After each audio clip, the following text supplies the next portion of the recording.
This is a review of Indigenous methodologies, characteristics, conversations, and contexts, written by Margaret Kovach, printed by the University of Toronto Press in 2009.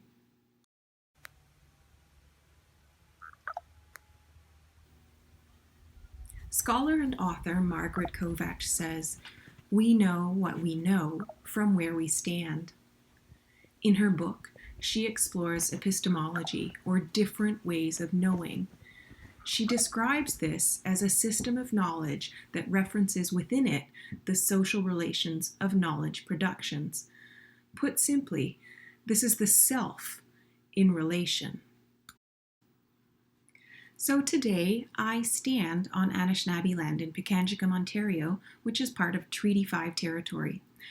I'm a white settler woman, a daughter, a sister, an aunt, a partner. I'm a teacher and a learner.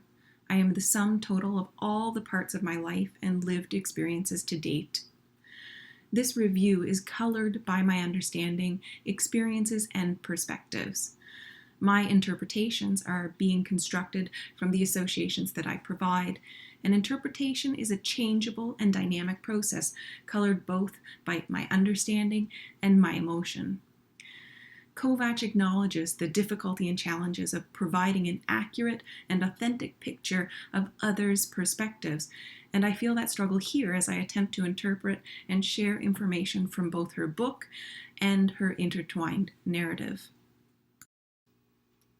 The author describes more tension and an ongoing conflict that reappears throughout her work as she struggles to manage the appropriateness of bringing an oral-based knowledge system into an academic world that relies heavily on text. With reference to this oral-based system and a gentle nod to the landscape within which Indigenous methodologies are situated, as well as the frequent land-based metaphors within this book, I've included pictures and videos of the water and land that sustain us and support our growth in all aspects. I hope you can listen to my voice as we move through these images in a way that feels almost as if we're walking together, creating both a relationship between us as well as the space to carry on conversations, which is what Kovach hopes to do with her writing on Indigenous methodologies. Before I opened Kovach's book, I saw a print of Buffalo by Ernie Scholes on the cover. He's a Cree artist born in Barren Lands First Nation who works in woodland imagery. He is quoted as saying, "I feel a powerful connection between our Creator and all living things. In my work, I try to capture the spiritual interaction of all life with the earth, sun, wind, and sky." These themes of relationality, interaction, and interconnectivity are present throughout Kovach's book. Scholes' painting starts to give the reader a frame of reference before the book is even opened. In brief, the title of the book is an excellent precursor in terms of what to expect from Kovach. She develops the context for her understanding, way of sharing information, and within which she writes about Indigenous methodologies before delving into the specific characteristics of these methods, using conversations that both blend her thoughts and the ideas and perspectives of others. Kovach uses the prologue and epilogue of this book to give uninterrupted space for her narrative to develop the context for the reader. She calls herself Maggie and introduces herself as Neheo and Saulteaux from the traditional territories of the Plains Cree and Saulteaux peoples of the Great Plains. Her relations are the Pasqua and Okanese First Nations in southern Saskatchewan, and she was raised in an adopted family on a small rural Saskatchewan farm. She honors the influences of all these relations. Her formal education in both social work and education gave her opportunity to explore her personal identity as an Indigenous woman. She writes of her tensions and struggles as she worked within the doubts that her voice was not Indigenous enough. Her writing, as she says, comes from the heart. It comes from who she is and all that she is, nothing more or less. She is writing to say to the Western academic world that her culture counts. In chapters 1 and 2, Kovacs develops more of the context for her book by supporting the reader to see a larger framework for Indigenous methodologies to exist both within and alongside Western research. She explains that Indigenous methodologies can be situated within qualitative research because these methodologies are characterized by relational qualities that are evident in other approaches, such as feminist methodologies and participatory action research. She goes on to share that all qualitative research is interpretive and contains elements of both the researcher and the researched as meaning is being derived. She demonstrates commonalities by saying, qualitative research searches for contextualized realities and acknowledges many truths, as do Indigenous methodologies. The author questions the reproduction of colonial relationships that manifest themselves through Western-based policies and practices that govern research. The result of this is that Indigenous communities are being examined by non-Indigenous academics who pursue Western research on Western terms. In response to this, she highlights the importance of the inclusiveness of qualitative research as it accepts and honors the idea of multiple truths, similar to how Indigenous methodologies seek self in relation. She links the ethical considerations of Western research with the Indigenous approaches concerned with doing research in a good way. She continues to develop links between qualitative research and Indigenous methodologies as a way for both Indigenous and non-Indigenous researchers to begin conversations on a common ground. Kovacs explains that she centers Plains Cree knowledge in her book and methodology. She goes on to clarify that identifying a specific tribal knowledge is very important.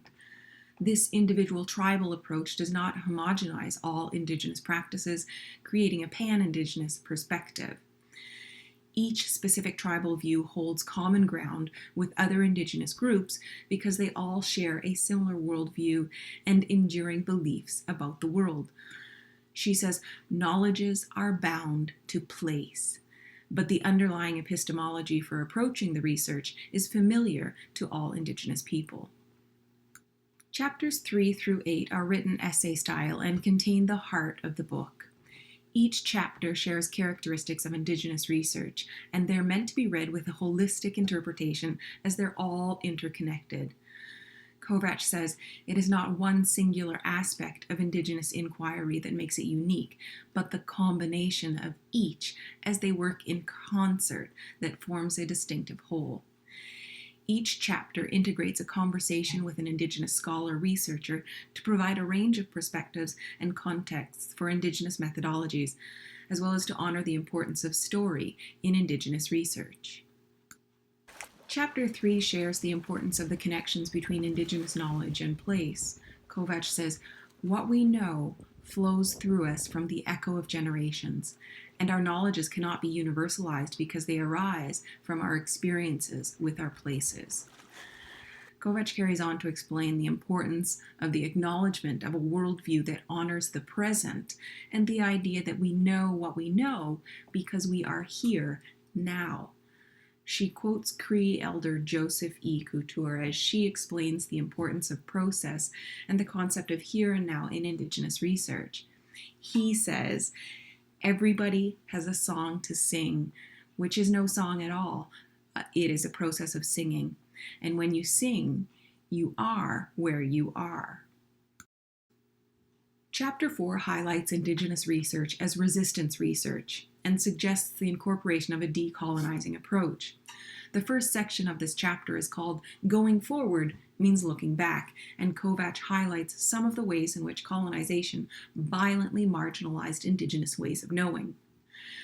She shares Pam Colorado's 8 specific ways in which Western science are in direct conflict with Indigenous knowledge. The author calls attention to the idea that because Indigenous ways of knowing did not separate reason and spirit, they were viewed as superstitious and excluded from knowledge construction determined by Western research. Kovacs acknowledges Kathy Absalon's ideas that even talking about decolonization research is within the framework of a colonized context of learning. The author stresses the importance of maintaining the idea that the purpose of decolonization is to create space in everyday life, research academia, and society for an Indigenous perspective without it being neglected, shunted aside, mocked, or dismissed.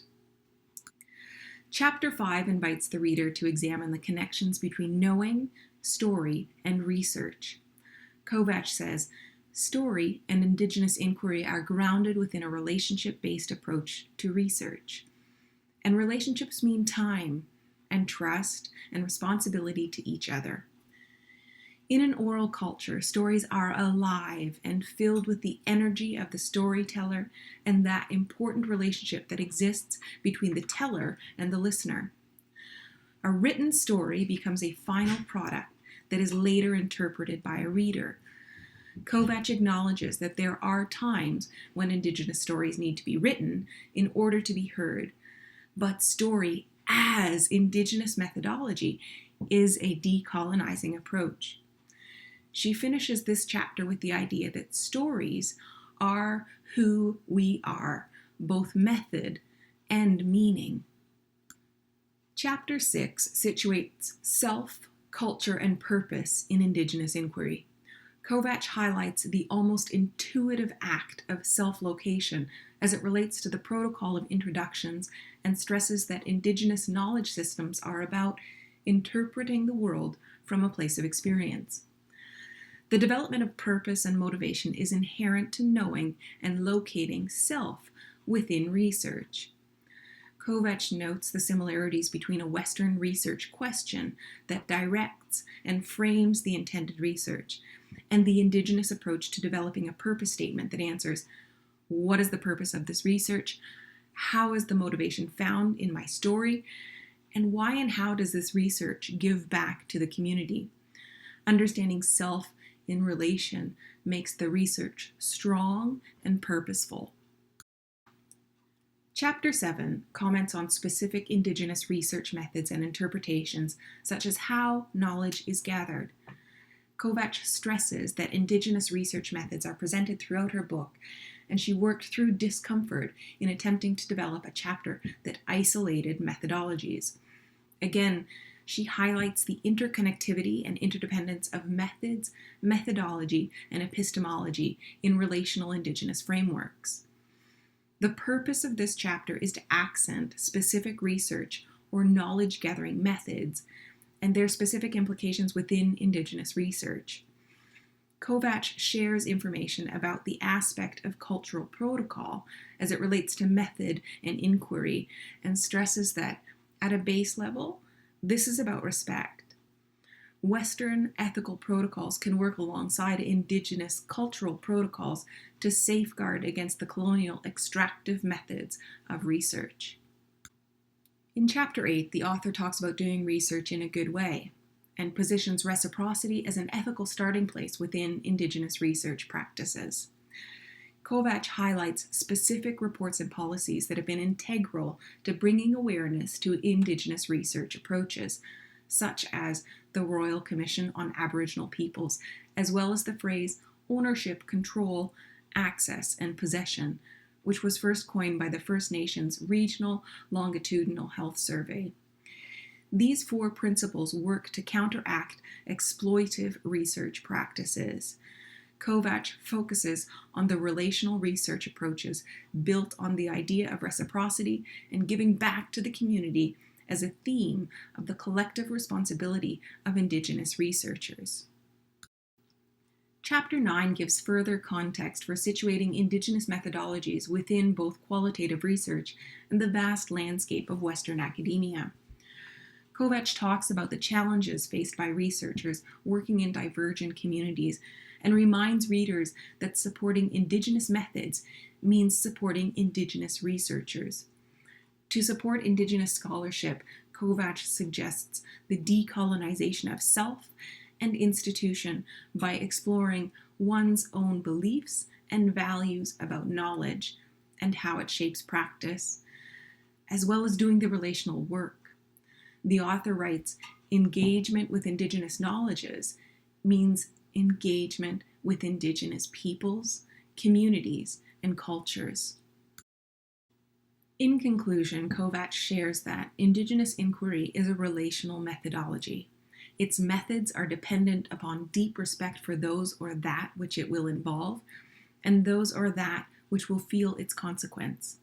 She calls for an awareness of the rights of Indigenous peoples and a reciprocal, respectful, relational approach, as well as an awareness of the personal responsibility of each researcher in the research process. This book calls attention to a decolonizing approach that, in process, requires depth, breadth, and attention to various aspects of research in order to create a methodological choice for Indigenous researchers. Kovacs asks and answers a final question in the conclusion, and she draws attention once again to the reciprocal value of Indigenous research. Why, she asks, a book on Indigenous methodology? It is a way to give back.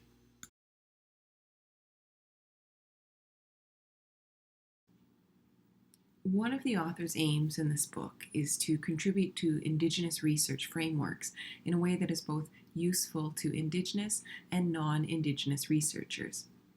It would be a useful read and guide for both Indigenous and non-Indigenous students and researchers as they develop their own understanding of mutually respectful relations between Western and Indigenous research paradigms. I recommend this book to all my peers interested in pushing their understanding of knowledge systems and the interrelationship between narrative and research.